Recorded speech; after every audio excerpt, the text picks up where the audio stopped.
جی السلام علیکم. ڈاکٹر طاہر علامہ Iqbal open university کے کورس کوڈ 8615 کے لیکچر 6 کے ساتھ حاضر ہوں.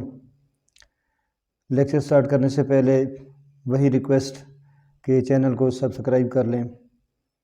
آج ہم اس لیکچر کے اندر یونٹ نمبر 2 کو کور کریں گے، جس کا ٹائٹل ہے tools of educational management.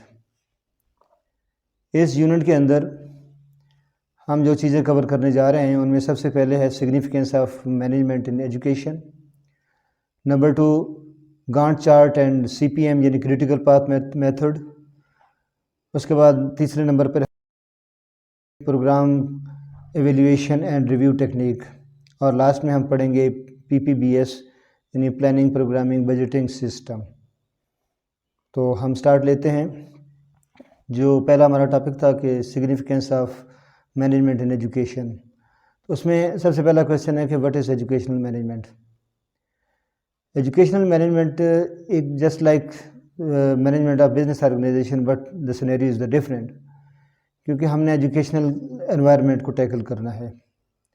Educational environment میں ہم نے ایک فارمل وے جو ہے انسٹرکشن کا، نالج کا، سیٹ آف سکلز کا، وہ ہم نے پاس کرنا ہوتا ہے through instructor, through teacher to the students.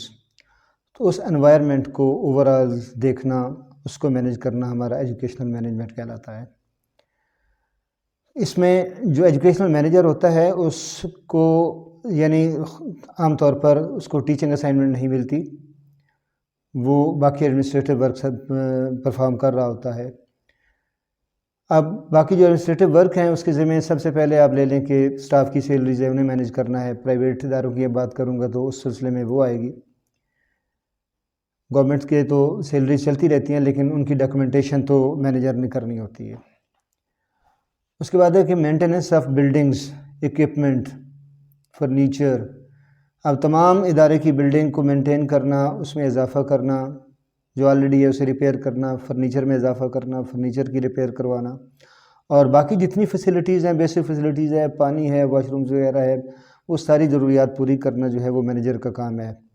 Even labs, science labs, computer lab اور دیگر ٹیکنیکل لیبز وغیرہ، ان کو کور کرنا جو ہے، ان کو یعنی مینٹین کروانا، وہ مینیجرز کا کام ہوتا ہے. باقی دیکھیں کہ ٹیچنگ سٹاف جو ہے اس کا کام ٹیچنگ کرنا ہے. ٹیچنگ پروسیس کو فیسیلیٹیٹ کرنا یہ ایجوکیشنل مینیجر کا کام ہے. کوئی بھی پرابلم آتا ہے، کوئی ہرڈل آتی ہے، انہیں دور کرنا، عوام کو ٹیکل کرنا، کورسپونڈنس کرنا، عوام سے بھی کرنا، اور آفیشیلی جو ہائر اتھارٹیز ہیں ان کے ساتھ بھی کرنا، اور جو لوور فارمیشن ہے ان کے ساتھ بھی کمیونیکیٹ کرنا جو ہے، یہ بھی ایجوکیشنل مینجمنٹ میں آتا ہے. اب سمپلی اگر ہم کہیں تو جو ٹیچنگ ڈپارٹمنٹ ہے وہ ہمارے جو انٹلیکچوئل ویل بینگ ہے اس کا ذمہ دار ہے، جبکہ ایک ایجوکیشنل مینیجر جو ہے وہ اوور آل ویل بینگ کا ذمہ دار ہے. اس میں ٹیچر بھی شامل ہیں، اس میں اسٹوڈنٹس بھی شامل ہیں، اس میں پوری سوسائٹی بھی شامل ہے. تو اس لحاظ سے اوور آل ویل بینگ کا ذمہ دار جو ہے وہ ایجوکیشنل مینیجر ہوتا ہے. اس کے بعد اب چلتے ہیں کہ ایجوکیشنل مینجمنٹ جو ہے اس کی امپورٹنس کیا ہے. سب سے پہلا پوائنٹ ہے کہ provide useful insight to the managers. Exactly principle of management جو ہے وہ ہمیں انسائٹس مہیا کرتے ہیں کہ ہم نے کس سچویشن میں کس طرح بیہیو کرنا ہے. ہمارے جو پرنسپل آف مینجمنٹ ہیں ان کی بیس جو ہے وہ پریویس جو ہمارے مینیجرز تھے ان کی ایکسپیرینسز کی بنیاد پر رکھی گئی ہے، اور جو غلطیاں انہوں نے کی ہیں وہ اب دوبارہ ہمیں نہیں کرنی، کیونکہ ہم نے وہ پرنسپل سیکھ لیے ہیں. اچھا، اب مثال لیتے ہیں ڈویژن آف ورک کی. ہم نے پچھلے لیکچر میں بھی اس کا ذکر کیا تھا. کسی بھی کام کو جب ہم ڈیوائڈ کرتے ہیں ڈفرینٹ ٹاسک کے اندر، اور ہر ٹاسک پہ ایک الگ آدمی ڈیپیوٹ کرتے ہیں، تو ایک آدمی ایک ٹاسک بار بار پرفارم کرتے ہوئے اس کا ایکسپرٹ بن جاتا ہے اور اس کی سپیڈ بڑھ جاتی ہے. جب سپیڈ بڑھ جاتی ہے تو ڈیفینیٹلی اس کی ایفیشنسی بھی بڑھ جاتی ہے. تو یہ ایک پرنسپل کا میں نے ذکر کیا اس میں. اب سیکنڈ پوائنٹ پہ جاتے ہیں جو امپارٹنس کے حوالے سے، کہ آپٹیمم یوٹیلائزیشن آف ریسورسز، اور 4M کی بات کی گئی ہے، مین، مشینری، مٹیریل اور منی کی بات کی گئی ہے. آپ دیکھیں کہ مینیجر کا کام ان تمام ریسورسز کو افیکٹولی اور ایفیشینٹلی استعمال کرنا ہے. اب اگر اس کی ہم مثال لے لیں تو یونٹی آف کمانڈ کو دیکھیں. یونٹی آف کمانڈ میں کیا ہوتا ہے کہ ایک باس ہوتا ہے اور ہر آدمی کا اس بات سے ہی اس نے آرڈر لینے ہوتے ہیں، اسی کو اس نے رپورٹ کرنا ہوتی ہے۔ تو اس سلسلے میں یہ ہوتا ہے کہ کوئی بھی ایکٹیویٹی ایسی نہیں ہوتی کہ جو غلطی سے ریپیٹ ہو جائے سملر نیچر کی، اور اگر یونٹی آف کمانڈ پہ ہم عمل نہ کریں، اگر ایسا ہو کہ کسی آدمی کے 2 باس ہوں 3 باس ہوں، تو اس سے یہ احتمال ہوتا ہے کہ کوئی نہ کوئی ایکٹیویٹی ایسی ہے کہ جو 2 یا 2 سے زیادہ مینیجر بار بار اسے کر رہے ہوتے ہیں، یعنی مینیجر نمبر 1 بھی کر رہا ہوتا ہے، نمبر 2 بھی کر رہا ہوتا ہے، تو اس لحاظ سے ویسٹیج جو ہے ریسورسز کا ویسٹیج بھی ہوتا ہے، اور یعنی ہیومن ریسورس بھی اس میں بھی ان کا ٹائم بھی لگتا ہے، اور دوسرے جو فائنینشیل ریسورسز ہیں وہ بھی اس میں زائد لگتے ہیں۔ تو ایسی جو ریڈنڈنسی ہے اس کو ختم کرنے کے لیے ہم اگر پرنسپل آف مینجمنٹ پہ عمل کریں تو ہم تمام جو ریسورسز ہیں ان کو ایفیشینٹلی یوٹیلائز کر لیں گے۔ اس کے بعد تھرڈ آتا ہے کہ سائنٹیفک ڈیسیژن۔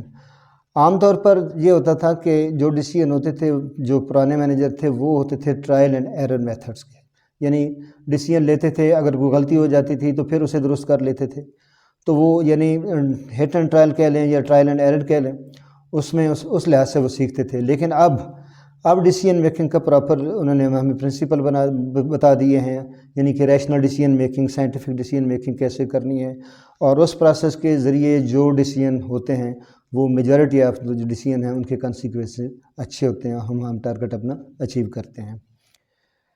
اس کے بعد چوتھے نمبر پہ دیکھیں کہ میٹنگ چینجنگ انوائرمنٹ ریکوائرمنٹس۔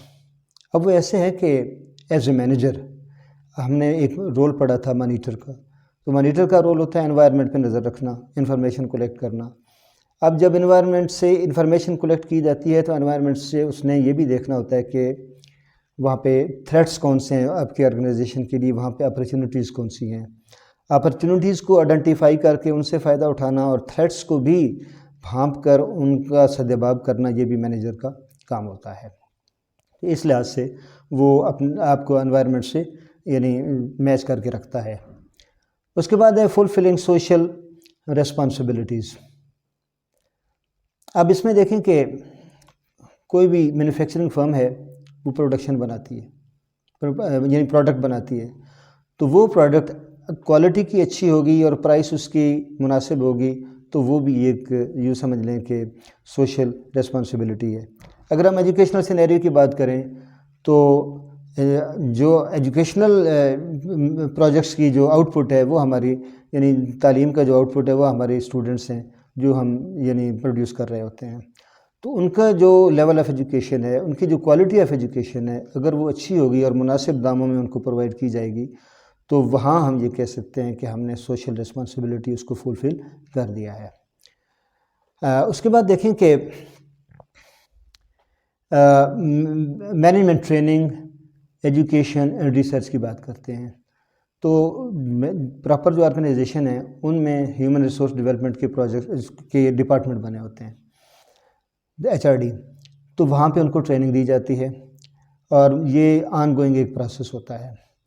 اب اس میں دیکھیں کہ ٹریننگ سے یہ ہوتا ہے کہ آپ کا جو پریکٹیکل اپروچ ہے اور تھیوریٹیکل اپروچ ہے یہ دونوں میچ کر جاتی ہیں اور آپ کا نالج جو ہے وہ انہینس ہو جاتا ہے۔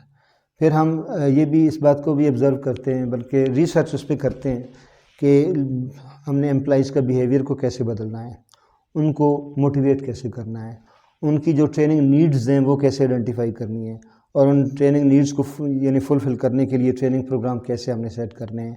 تو یہ سارا پروسیس جو ہے یہ ہمیں principal of management, educational management اگر ہم نے پڑھے ہوں گے تو اس سے ہم یہ سیکھ لیں گے۔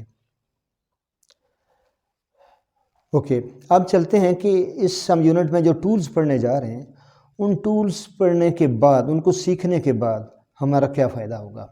اس میں سب سے پہلے ہے کہ build high performance project team. ہم ان ٹولز کو اسٹڈی کرنے کے بعد، لرن کرنے کے بعد ہم اس قابل ہو جائیں گے کہ ہم نے ٹیمز کیسے ڈیولپ کرنی ہے کسی بھی پروجیکٹ کے لیے۔ ڈائیورسیفائڈ قسم کی ٹیم جس میں تمام لائن سے یعنی تمام اسپیکٹ سے لوگوں کو شامل کیا جائے، وہ کیسے ڈیولپ کرنی ہے۔ اس کے بعد دیکھیں کہ ورک اکراس فنکشنل باؤنڈریز۔ اب اس کا مطلب یہ ہوتا ہے کہ جب ٹیم ورک ہوتا ہے تو وہاں پہ ہر آدمی کو اپنے یعنی سینیریو سے باہر نکل کے کام کرنا پڑتا ہے، ٹیم کے اندر رہ کے کام کرنا پڑتا ہے۔ اب اگر بزنس آرگنائزیشن کی بات کریں تو ہو سکتا ہے کچھ آدمی فائنانس سے لیے گئے ہوں، کچھ مارکیٹنگ سے لیے گئے ہوں، کچھ پروڈکشن سے لیے گئے ہوں، ٹھیک ہے. تو ایسے مختلف لوگ جب اکٹھے ہو کے ٹیم کی صورت میں کام کرتے ہیں تو ہم کہہ سکتے ہیں کہ they are working beyond their department اور ڈویژن اور باؤنڈریز. اور اگر ہم اس ایجوکیشن کی بات کریں تو یہاں سے ڈفرینٹ سبجیکٹس کے لوگوں کی ایک ٹیم بنا کے ہم کام کر سکتے ہیں. تو اسے بھی ہم یہ کہیں گے کہ ہم اپنی باؤنڈریز سے بیانڈ کام کر رہے ہیں. پھر اس میں یہ دیکھیں کہ ہمیں ورک بریک ڈاؤن سٹرکچر آ جاتا ہے کہ ایک کام کو چھوٹے چھوٹے کاموں میں تقسیم کیسے کرنا ہے. کسی بھی پروجیکٹ کے لیے اس کاموں کو تقسیم کر کے ان کی لسٹ بنانی ہوتی ہے، پھر ان کی سیکوینسنگ کرنی ہوتی ہے، ان کے سیکوینس تیار کرنا ہے کہ کون سا کام پہلے ہوگا کون سا بعد میں ہوگا. پھر ہر کام کے ساتھ ہم نے ٹائم بھی اٹیچ کرنا ہوتا ہے اور بجٹ بھی اٹیچ کرنا ہوتا ہے. یہ بھی ہم ان ٹول میں سیکھیں گے.